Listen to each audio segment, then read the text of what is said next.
혹시 우리들 중에 하나님 얼굴 직접 이렇게 하나님 얼굴을 직접 뵈면서 대화 나누시는 분 계세요? 하나님, 안녕하세요. 예, 예, 그렇죠. 뭐 이렇게 하시는 분 있으세요?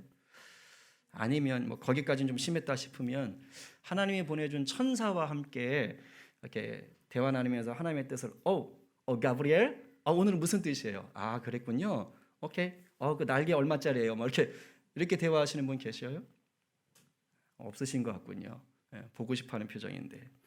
아니면 혹시 이런 분은 이제 간혹 계신데 기도할 때 하나님의 음성을 육성으로 진짜 이렇게 지금 제 목소리 듣듯이 이렇게 직접 들으시면서 하늘의 계시를 받는 분 계십니까? 진짜 이게 마음의 소리가 아니라 막 이렇게 막 하나님 목소리 굉장히 생각보다 얇으시네요. 막 이렇게 아마 없으실 거예요. 물론 우리 하나님은 얼마든지 우리에게 직접 나타나실 수 있고 뭐 천사 보내실 수도 있고 육성으로 들려주실 수도 있죠. 그런데 이제 오늘날은 거의 그렇게 하지 않으신다라고 봐도 무방합니다. 왜냐? 우리 손에 성경을 하나님이 허락해 주셨어요. 그리고 우리 마음 안에 보혜사 성령님을 보내주셨습니다. 달리 말하면 친히 얼굴을 보여주지 않으셔도 직접 음성을 들려주지 않으셔도 또 천사를 보내지 않으셔도 얼마든지 하나님의 뜻이 무엇인지 우리가 알 수 있는 시대, 그런 시대를 산다는 거예요. 그러니까 하나님 다 하실 수 있지만 그때 그렇게 안 하셔도 되는, 그러나 여전히 이 땅에는 또 그런 또 초자연적인 일들이 간혹 일어나기도 하긴 합니다. 하지만 대부분의 경우 우리는 어떻게 하나님을 경험하느냐? 우리 마음속에 주어지는 하나님의 마음이지요. 마음속에 들리는 소리, 이런 것들로 하나님을 좀 이렇게 뵙죠. 근데 한편 이런 생각을 하게 돼요. 우리들 입장에서 보면 좀 하나님 얼굴 한번 보여주시면 안 되나? 생각지도 못한 어려움을 당해서 막 삶이 막막해질 때 있잖아요. 너무 힘들 때. 그리고 막 고난이 정말 끝날 듯 하면 또 덕쳐오고 끝날 듯 하면 또 덕쳐오고 쉬지 않고 좀 레프트 훅 막 어퍼컷 스트레이트 막 고난이 막 닥쳐올 때, 아니면 뭔가 열심히 도전했는데 실패해가지고 낙심하고 있을 때 막 이럴 때는요 정말 성경에서 막 천사나 막 사람의 모습으로 막 하나님의 사자가 왔던 것처럼 그렇게 누가 좀 딱 나타나서 날 좀 위로해주면 좋을 것 같은 거예요. 그리고 확 나타나면 뭔가 이게 그래도 눈에 보이잖아요. 눈에 보이지 않는 이 하나님을 그냥 성경이나 또는 내 속에 계신 성령님만 의지해서 믿으려니까 때로는 이런 확신이 서지 않을 때가 있더라 이거예요. 주님을 잘 믿고 내가 주님 뜻대로 살고는 싶죠. 근데 사람이 참 이게 요상한 게 생각은 그렇게 되는데 마음이 좀 냉랭해. 이게 막 이렇게 막 불이 붙어야 되잖아요. 그죠? 근데 마음이 냉랭하고 그리고 감정도 메말라 있는 거예요. 뭐 예배 때 뜨겁게 예배하고 싶지 않겠어요? 자기도 좀 하고 싶겠죠. 근데 뭐 마음이 안 움직이는데 어떻게? 막 손도 들고 싶고 정말 이렇게 알죠, 예배를 적극적으로. 근데 뭐 감정이 움직이질 않는데 어떻게? 막 이런 경우들이 있을 수 있단 말이에요. 이럴 때 정말로 막 천사가 딱 나타나든가 주님이 나타나셔서 어이 힘을 내, 내가 함께 하잖아, 내 얼굴을 봐, 내 눈을 봐, 내가 널 보잖아, 힘을 내, 막 이렇게 하면 정신 바짝 들지 않겠어요? 그런 뭔가 좀 큰 힘이 되지 않겠습니까? 그런데 이렇지 않다는 거예요. 근데 이런 생각을 혹시 하는 우리들에게 굉장히 격려가 되고 도전이 되는 이 성경 66권 중에 또 성경이 하나 있다는 거예요. 바로 오늘 우리가 나누게 된 이 룻기 말씀입니다. 혹시 제가 좀 읽어왔으면 좋겠다고 말씀드렸는데 읽으셨어요? 넉 장밖에 안 되죠. 룻기는 구약과 신약 중에 어디에 있지요? 구약에 속해 있습니다. 여러분, 구약이 어떤 시대입니까? 구약은요 기적의 시대입니다. 그러니까 하나님이 직접 나타나실 때가 엄청 많았던 시대예요. 룻기서의 시대적 배경이 사사라고 합니다. 사사시대. 우리가 계속 봤죠? 사사기 시대. 자, 사사시대만 해도 영적인 존재인 하나님의 천사가 부숙부숙 나타납니다. 대사사들에게 나타나요. 막 기도원에도 나타나고, 막 드보라에 나타나고, 막 또 삼손의 부모들에게도 나타나고, 막 나타나는 거예요. 이렇게 나타난단 말이에요. 그런데 같은 사사시대인데 이 룻기에서는요, 하나님이 직접 나타나는 장면이 한 군데도 없어요. 혹시 그거 체크하셨어요? 똑같은 사사시대인데 하나님이 단 한 번도 직접 나타나지 않습니다. 같은 시대인 사사시대에는 읽어보시면 알겠지만 종종 하나님의 영이 임했다라고 표현해요. 사사들에게 하나님의 영이 임하면 갑자기 막 성령 충만해져가지고 막 싸우고 이럽니다. 근데 같은 시대인 이 룻기에는 그런 것도 없어요. 뭐 하나님의 영이 임했다 이런 말도 없습니다. 하나님의 음성을 직접 들었다 이런 것도 없어요. 아니 똑같은 사사시대인데, 쉽게 말하면 어떠한 신비한 체험이나 그러한 어떤 현상이 나타나지 않는 거예요. 마치 오늘날 우리가 사는 지금 시대하고 비슷해요. 비슷합니다. 눈에 그런 신비한 것들이 잘 안 보여요. 거기다가 룻기에 등장하는 주요 인물들을 보면 굉장히 심한 고난을 겪습니다. 믿음을 지키기 위한 고난도 아니에요. 그냥 일상을 살다가 겪는 삶의 고난입니다. 삶의 고난. 뭐 선지자나 뭐 이런 거 아니에요. 복음 전하다 순교 이런 거 아니에요. 그냥 살아가다가 겪는 어려움들입니다. 그리고 그 중에 또 주인공은요, 하나님이 날 버렸어, 날 버렸어, 날 버렸어. 내 인생 왜 이래, 내 인생 왜 이래. 이러면서 자기 신세를 또 한탄해요. 비관합니다. 똑같죠, 우리랑. 그냥 룻기에 드러나는 인물들의 모습이요, 오늘날 우리가 살아가는 거 비슷해요.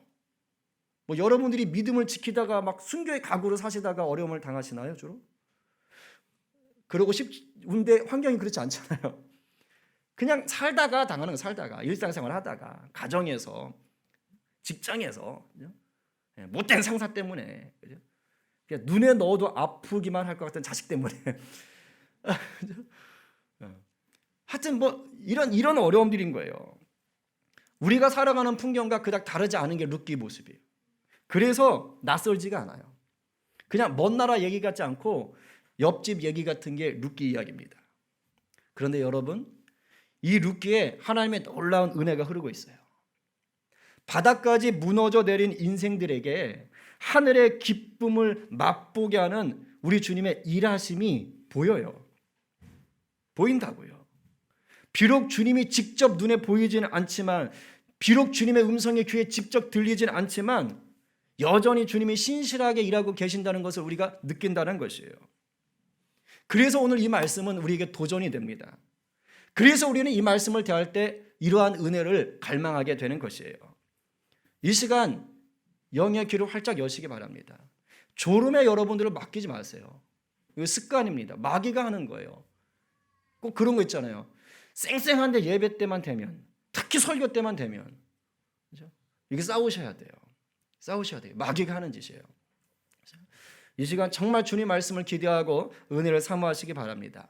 자, 넉 장밖에 안 되지만 룻기 내용을 잘 모르실 수 있어서 간단하게 제가 좀 정리를 하고 말씀을 깊이 보도록 하겠습니다. 사사시대 중에서 끝무렵입니다. 거의 끝날 즈음이에요. 기근이 엄청 심하게 들었어요. 흉년이라 이 말입니다. 먹고 살 게 없겠죠. 자, 그런데 유다 지역에 베들레헴이라는 지역이 있었습니다. 예수님 태어난 그 동네입니다. 거기에 한 가족이 있었어요. 남편 엘리멜렉, 아내 나오미, 그 다음에 두 아들 말론과 기럧이 있었습니다. 먹고 살 게 없다 보니까 할 수 없이 이 베들레헴 지역에 살던 저 한 가족이, 야, 이사 가자, 우리나라 못 살겠다 하고 모압 땅으로 이사를 갔습니다. 잘 살아보겠다고 갔지요. 근데 웬걸요, 간지 얼마 되지 않았는데요, 남편 엘리멜렉이 죽고 말았어요. 집안의 가장이 죽었다고요. 너무 힘들지요. 그리고 나서 과부가 된 이 엄마 나오미는 이제 두 아들 데리고 살아야 되는 거예요. 이제 아들이 나이가 좀 차서, 야, 안 되겠다, 우리 좀 살아야 되지 않느냐. 그래서 모압에 있는 여자 두 명을 이렇게 만났어요. 그래서 모압 처녀 둘과 해서 아들들이 결혼을 했습니다. 말로는 오르바라는 여인과 모압 여자가 결혼을 했고, 둘째 아들 기럧는 룻과 결혼을 한 거예요. 그런데 이게 웬일이에요? 이게 웬일이에요? 이제 이렇게 결혼해가지고 거기에서 좀 잘 살까 생각을 했는데, 모압 지역으로 이사를 간 지 한 10년 정도 됐을 때 세상에나 그 아들 둘마저 죽어버린 거예요. 아들 둘마저. 그 어떻게 된 거예요 지금 이게? 시어머니도 과부, 두 며느리도 과부. 떨렁 과부만 3명이 남는 그런 신세가 된 거예요.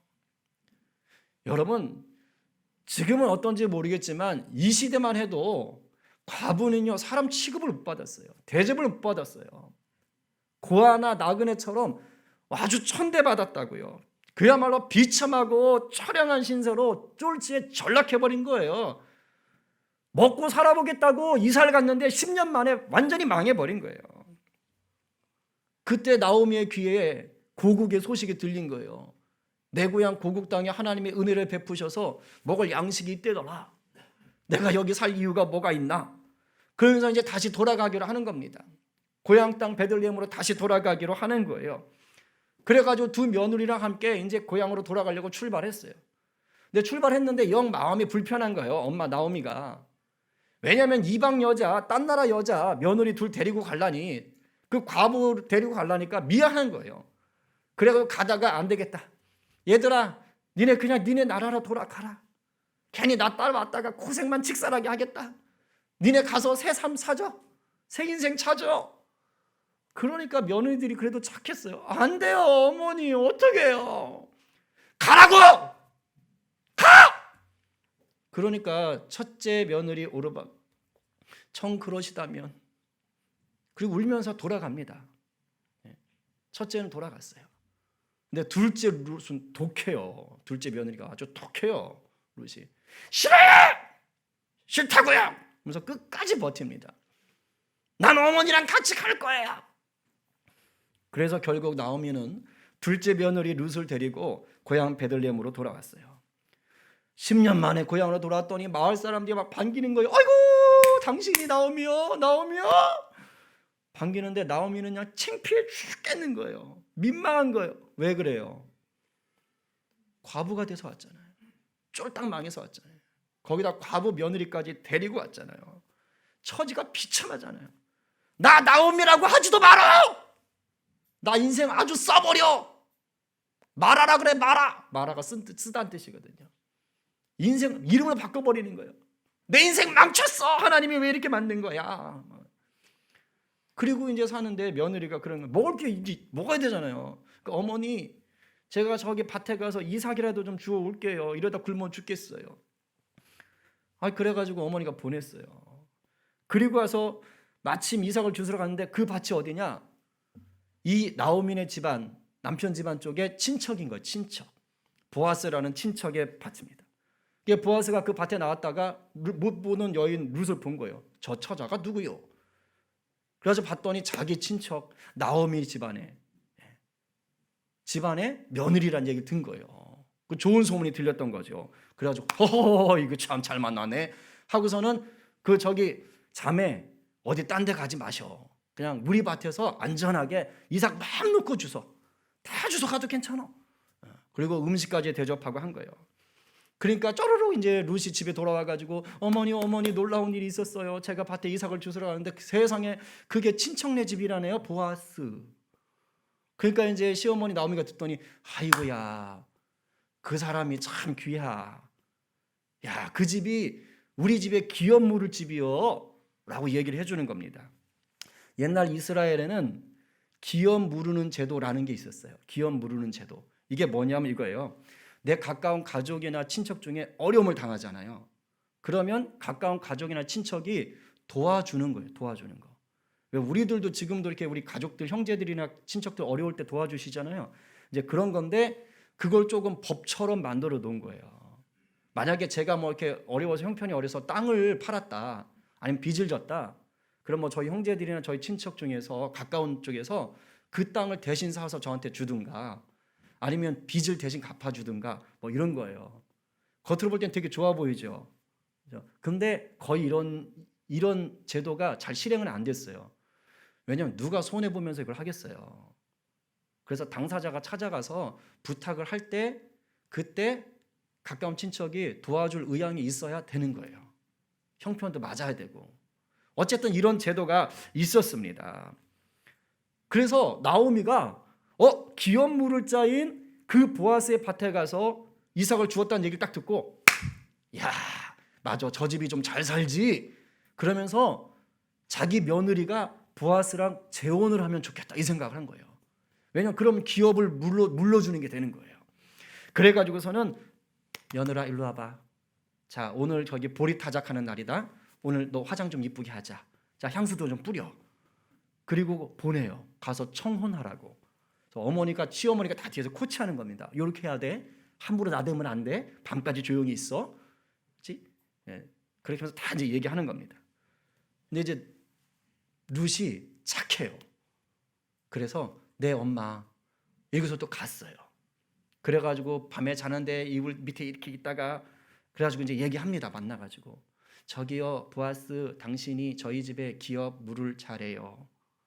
저를 받아주세요. 이렇게 이제 얘기합니다. 그래서 보아스가 옳소! 이러면 좋은데 갑자기 잠깐! 제가 그러고 싶은데 저보다 순번이 앞서는 기업 물을 자가 한 명 더 있습니다. 이렇게 순서가 있는 거, 순서가. 나보다 앞선 순서가 한 사람 더 있어요. 제가 내일 그 사람을 만나서 단판을 짓겠소.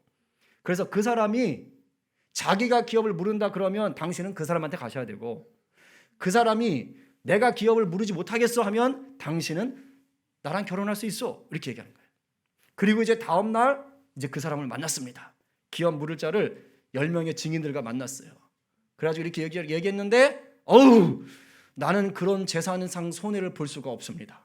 나 그렇게 넉넉하지 않아요. 당신이 하쇼. 이래서 보아스가 오케이, 내가 할 수 있게 되었어. 그래서 룻과 함께 결혼을 합니다. 그리고 나오미 집안에 잃어버린 땅도 되찾아 주는 거예요.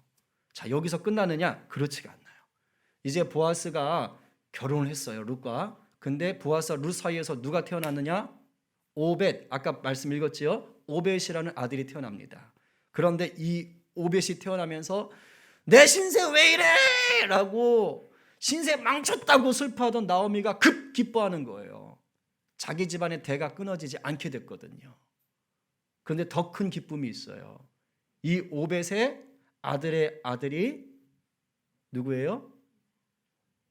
오벳의 아들은 이세, 이세의 아들은 다윗이 나오는 거예요.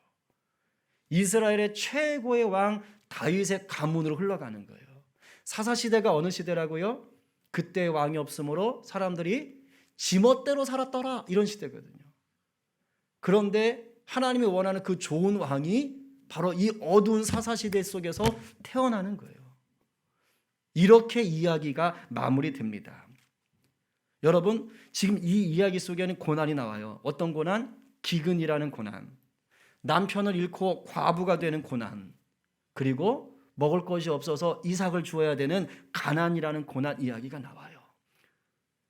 모습은 좀 달라도 우리가 얼마든지 당할 수 있는 여러 어려움들의 모습들입니다. 그런데 고난이 고난으로 끝나질 않더라 이 말이에요. 고난을 기쁨으로 바꿔주시는 하나님의 놀라운 은혜가 있다 이 말입니다. 하나님이 무대 전면에 나오지는 않아요. 안 보여요. 그런데 무대 뒤에서 하나님이 선하게 일하고 계신 것을 볼 수가 있어요. 그렇다면 하나님의 이러한 은혜가 이 룻기서에는 어떻게 드러났을까요? 두 가지로 드러나요. 첫 번째는 뭐냐? 우리 주님을 주인으로 삼았더니 하나님 나라의 백성이 되는 은혜가 있다 이 말이에요. 여러분, 룻이라는 여인은 아까도 말했지만 이방 여자입니다. 이스라엘은요, 선민의식이 강해요. 하나님이 선택한 민족이라는 의식이 강하다고요.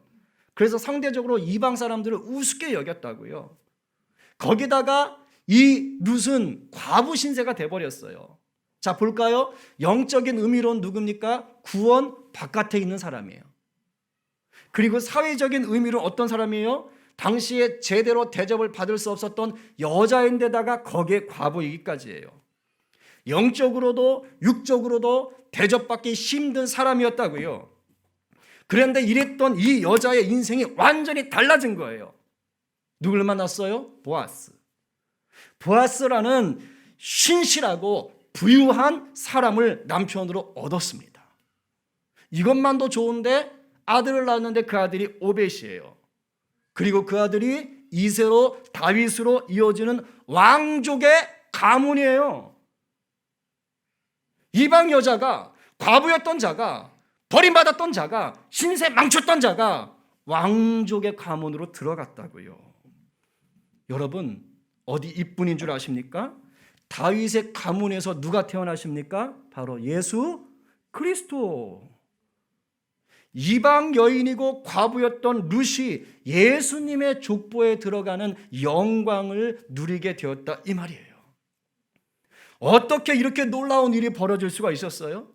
어떻게 이러한 은혜를 누릴 수가 있었어요? 단 하나, 롯은요, 은혜를 베푸시는 하나님을 붙잡았어요.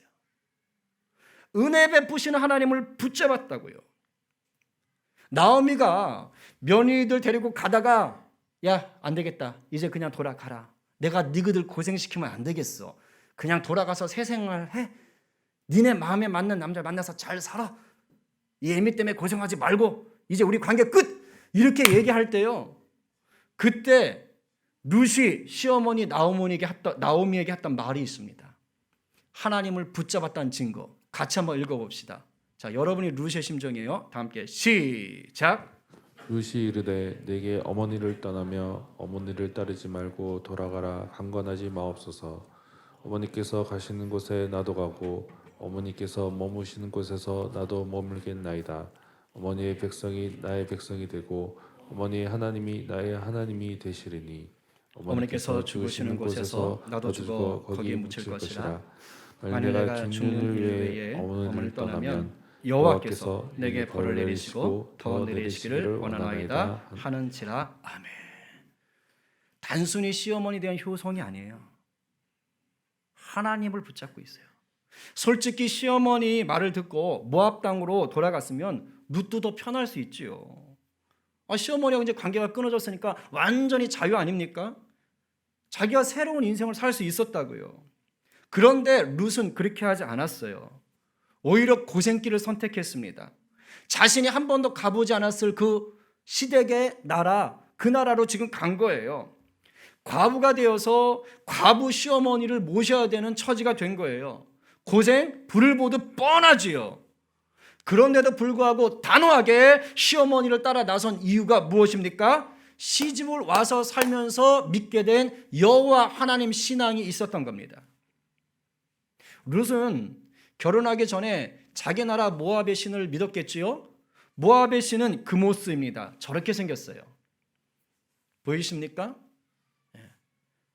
흉측하지요. 왼쪽에 있는 그림 밑에 쪽 보면 그 앞에 이렇게 어떤 사람이 뭐 하나 들고 있어요. 오른쪽 밑에 게도 보시면 어떤 자매가 이렇게 하나 이렇게 안고 있고, 뭔지 보이세요? 애기입니다. 애기예요. 시댁을 통해서 여호와 하나님을 믿으면서 자기가 그동안 믿었던 그모스가 우상이라는 걸 알게 돼요.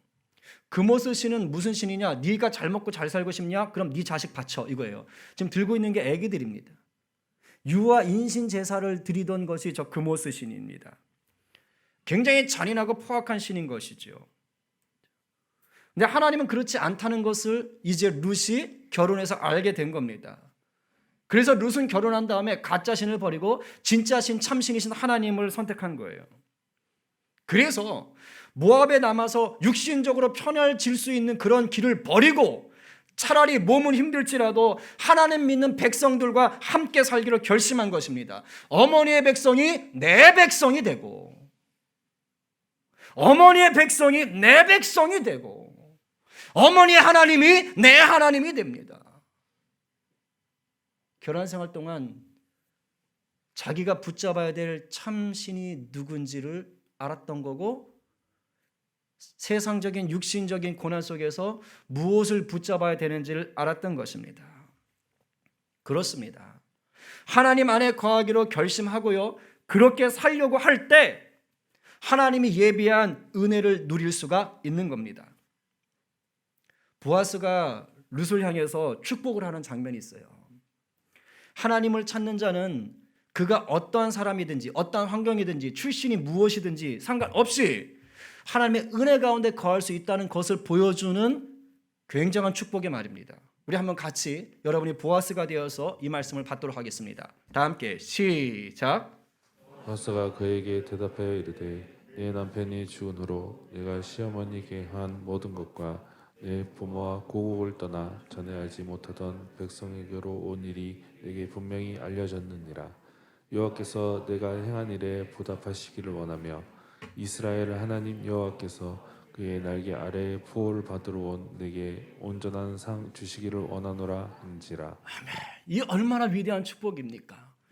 네가 알지 못하는 백성인데 하나님의 백성에게 온 너에게, 여호와 하나님의 날개 아래 보호받기를 원하는 너에게 하나님이 온전한 상 주시기를 원하노라. 보아스의 축복이지만 바로 이것은 하나님의 복이었던 것이에요. 이 보아스가 준 이 축복은 룻에게 실제 삶이 되었습니다. 주님의 날개 아래서 보호받기 원했던 룻을 우리 주님은 보아스라는 그 사람의 날개 아래 품어주셨어요. 나중에 그대로 나옵니다. 당신의 품 안에, 당신의 날개 아래 저를 품어주세요. 오케이. 그렇게 하나가 되는 거예요. 그리고 영광스러운 족보 속에 룻의 이름을 새겨주셨습니다. 여러분, 환경에 지배당하지 않고 그 환경을 뛰어넘는 은혜 속에 거하고 싶으세요? 단 하나를 붙잡으시면 돼요. 믿음의 주여 또 온전케 하시는 이 예수 그리스도를 붙잡으시면 됩니다. 우리 주님은 우리의 피난처여 반석이여 산성이 되시는 줄 믿으시기 바랍니다. 우리 주님은 주님을 찾는 모든 자들에게 부유한 분이심을 믿으시기 바랍니다. 주님을 붙잡는 것이 곧 은혜 속에 거하는 것을 알고 누리시는 저와 여러분 되기를 간절히 축원합니다. 그리고 두 번째는 뭐냐? 주님 안에서 사랑을 실천하면 삶이 아름다워지는 은혜가 있어요. 룻기서를 관통하는 아주 중요한 단어 하나가 있습니다. 오늘 외우셔야 돼요. 헤세드. 뭐라고요? 헤세드. 혓바닥 아니고 헤세드. 뭐라고요? 헤세드. 이 헤세드의 뜻은 다양해요. 인자하다, 자비하다, 친절하다, 사랑이 있다, 은혜롭다. 하여튼 이런 좋은 것들을 담고 있는 겁니다. 그런데 이 헤세드라는 단어가, 헤세드 계속 반복할 거예요. 까먹지 않게. 헤세드라는 단어가 뭐라고요? 헤세드라는 단어가 하나님이 우리 사람들에게 베푸는 헤세드가 될 때는 더 특별해요. 하나님이 우리 사람들에게 헤세드한다라고 할 때는 이랬다 저랬다는 감정적인 헤세드가 아니에요. 언약 속에 베풀어지는 신실한 헤세드. 달리 말하면 예수 그리스도의 보혈로 하나님이 우리를 자녀 삼았지요? 언약이에요. 내가 너를 절대 버리지 않는다. 내가 세상 끝날까지 영원토록 너에게 인자와 자비와 친절과 사랑과 은혜를 베풀겠다, 이 뜻입니다. 이게 바로 하나님이 우리에게 부어주시는 헤세드예요. 헤세드. 우리가 이 헤세드 가운데 있는 걸 믿으십니까? 아멘이죠. 대답이 왜 이렇게 시원찮아요? 우리가 이 헤세드 가운데 있는 걸 믿으세요? 기뻐 날뛰어야 되는 거예요. 그리고 이 하나님의 헤세드 사랑을 누리는 사람은 가만히 있을 수가 없습니다. 이웃에게도 이 헤세드 사랑을 나누는 자가 되는 거예요. 이 헤세드 사랑이 나누어지면 그곳에 어떤 일이 벌어지느냐? 룻기에서 잘 보여집니다. 하나님의 헤세드 사랑이 나눠지는 곳에 하나님의 은혜가 임하는 거예요. 이 하나님의 헤세드 사랑을 맛보는 사람들이 그 삶이 바뀌는 거예요. 아름다워지는 거예요. 보아스는 룻과 나오미에게 하나님의 이 헤세드를 나눠준 사람입니다. 보아스는. 나오미가 보아스라는 사람에 대해서 자기 며느리 룻에게 하는 얘기가 있어요. 한번 들어보겠습니다. 2장 20절. 자, 가로는 안 읽어도 돼요. 자, 시작. 나오미가 자기 며느리에게 이르되 그가 여호와로부터 복받기를 원하노라. 그가 살아있는 자와 죽은 자에게 은혜 베풀기를 그치지 아니하도다 하고, 나오미가 또 그에게 이르되 그 사람은 우리와 가까우니 우리 기업을 물을 자 중에 하나이라 하니라. 자기 남편 살아있을 때나 지금 죽고 나서나 은혜를 베푼다는 거예요. 은혜 베푸는 자. 하나님의 헤세드의 사랑을 베푸는 자라는 거예요. 그럼 말로만 립서비스였나요? 아니요. 보아스가 그 가정에게 베푼 것은 일단 룻이 이삭을 마음 놓고 죽을 수 있도록 배려했습니다. 안전하게 보호해 줬어요. 당신 위험할 수 있으니 그냥 내 밭에서 마음 놓고 마음 놓고. 그리고 자기 종들한테 야 이삭도 좀 떨어뜨려 줘. 주워 가게. 그렇게 해줬어요. 그리고 나오미와 룻을 어떻게 했습니까? 기업 물을 자가 돼서 자기가 책임을 졌어요. 잃어버린 땅을 찾아주고 룻과 결혼함으로 대를 이어갈 수 있도록 해줬습니다. 이게 대단한 거예요. 룻과 결혼해서 아들을 낳았는데 사실은 자기 아들이 아닌 거예요. 첫째는 누구의 아들로 입양되는 거예요? 나오미 아들로 입양되는 거예요. 그런데 그걸 해준다고요. 자기 친척의 대를 이어갈 수 있도록 자기가 친히 감당하는 거예요. 어디서 나왔어요? 하나님의 헤세드가 이것을 흘러가게 한 거예요.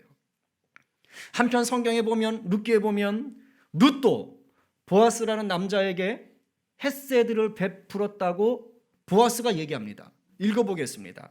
3장 10절 시작.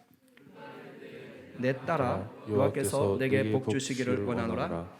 네가 가난하건 부하건 젊은 자를 따르지 아니하였으니 네가 베푼 인애가 처음보다 나중이 더하도다. 이제 해석이 다른 거예요. 똑같은 헤세드인데 하나는 은혜로 하나는 인애로 이렇게 바뀌는 겁니다. 지금 보아스가 뭐라 그래요? 룻이라는 젊은 여자가 젊은 남자를 찾아가야지 그게 정상일 텐데 그렇게 가지 않고 이 늙은이한테 왔으니 네가 하나님의 헤세드를 나에게 베풀었구나. 땡큐. 이렇게 말하고 있는 것입니다. 이렇듯이 보아스나 룻이 나눈 헤세드 사랑으로 인해서 어떻게 되었지요? 보아스도 룻도 나오미도 나아가서 베들레헴 마을 사람들도 모두가 기쁨이 넘쳤어요. 그 동네가 그 가정이 아름다워졌다 이 말입니다. 그거 아십니까? 보아스가 보여준 헤세드 사랑은 먼 훗날 예수 그리스도께서 죄인들을 구원하기 위해 보여주시는 십자가 사랑의 예고편이에요. 그래서 보아스는 주님 그리스도를 예표한다 그래요. 예수님은 죄로 죽을 수밖에 없었던 저와 여러분을 십자가 보혈로 사서 하나님의 자녀가 되게 해주신 거예요. 우리 예수님이 우리의 완전한 기업 물을 자가 되신 것입니다.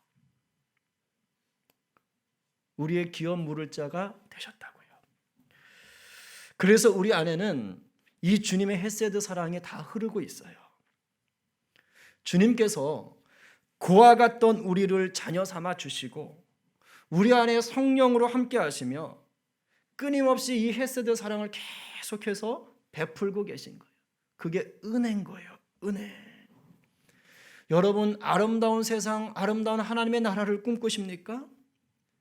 여러분 안에 이미 주신 그 주님의 헤세드 사랑을요 주위에 흘려보내시면 돼요. 그럴 때 우리 주님이 최고의 정원사가 되셔서 우리 주변의 모든 삶은 여러분이 흘려보내는 그 헤세드가 닿는 것을요 아름답게 가꾸어 주시는 거예요. 이제 정리하려고 합니다. 지금 여러분 눈앞에 공기가 보입니까? 안 보입니까? 이 보인다 그러면 빨리 병원 가셔야 돼요. 아무도 안 보여요. 그런데 지금 여러분 앞에 공기가 있다는 걸 아세요? 모르세요? 아시죠? 어떻게 알지요? 숨 쉬는 게 어렵지 않잖아요. 아주 자연스럽게 숨을 쉬고 있잖아요. 눈에 공기가 보이지 않아도 공기 있다는 거 뻔히 압니다. 왜? 여러분의 몸이 그거를 증명하고 있어요. 여러분 우리 신앙도 똑같습니다. 내 주님 하나님이 내 눈에는 안 보여요. 그러나 우리의 삶을 통해서 주님이 살아 계심을 분명히 알 수 있다 이 말입니다. 언제 알 수 있지요? 나에게 닥쳐온 환경을 통해 알 수 있나요? 아니요. 우리는 환경 가지고 주님의 뜻을 안다고 생각하는데 그렇지 않아요. 정확히 말하면 환경을 보고 아는 것이 아니라 그 환경을 대하는 나의 태도를 보고 아는 거예요. 그 환경에 맞서는 나의 태도를 보고 아는 겁니다. 주님을 인격적으로 내 주인 삼고 주님을 사랑하는 자는요, 주님의 사랑으로 환경을 살아내는 자는요, 모든 순간 속에서 하나님의 은혜가 경험되는 거예요. 마치 내가 지금 호흡하고 있다는 것을 내 몸이 알듯이 내가 주인을 주인 삼고 주님의 사랑으로 살면 내 모든 환경을 그렇게 해석하고 대응하면 이것도 은혜네. 와, 하나님이 여기 함께 계시네. 하나님 왜 나를 사랑하시지? 이게 와닿는 거예요. 환경이 좋을 때나 나쁠 때나 그 속에서 신실하게 일하고 계시는 하나님을 경험할 수가 있는 것입니다. 그리고 이렇게 주님을 주인 삼고 이제 그 사랑을 흘려보내는 자들을 통해서 세상이 아름다워지는 거예요. 낙심과 절망 속에 사는 자들을 소망과 기쁨의 잔치로 초대할 수 있는 거예요. 나의 기업 물을 자가 되신 예수님이 이제는 나를 통해 또 무슨 일을 하고 싶으신 거예요? 나를 통해 죽어가는 다른 영혼들의 기업 물을 자가 되고 싶은 거예요. 나를 통해. 오늘 누가 우리 주님을 꽉 붙잡고 이 위대한 은혜의 족보 속에 머무시겠습니까? 오늘 누가 우리 주님의 헤세드 사랑을 누리고 나누시는 은혜의 통로가 되시겠습니까? 오늘 말씀에 아멘으로 화답하며 은혜 속에 살기로 결단하는 저와 여러분 모두가 되시기를 간절히 축원합니다.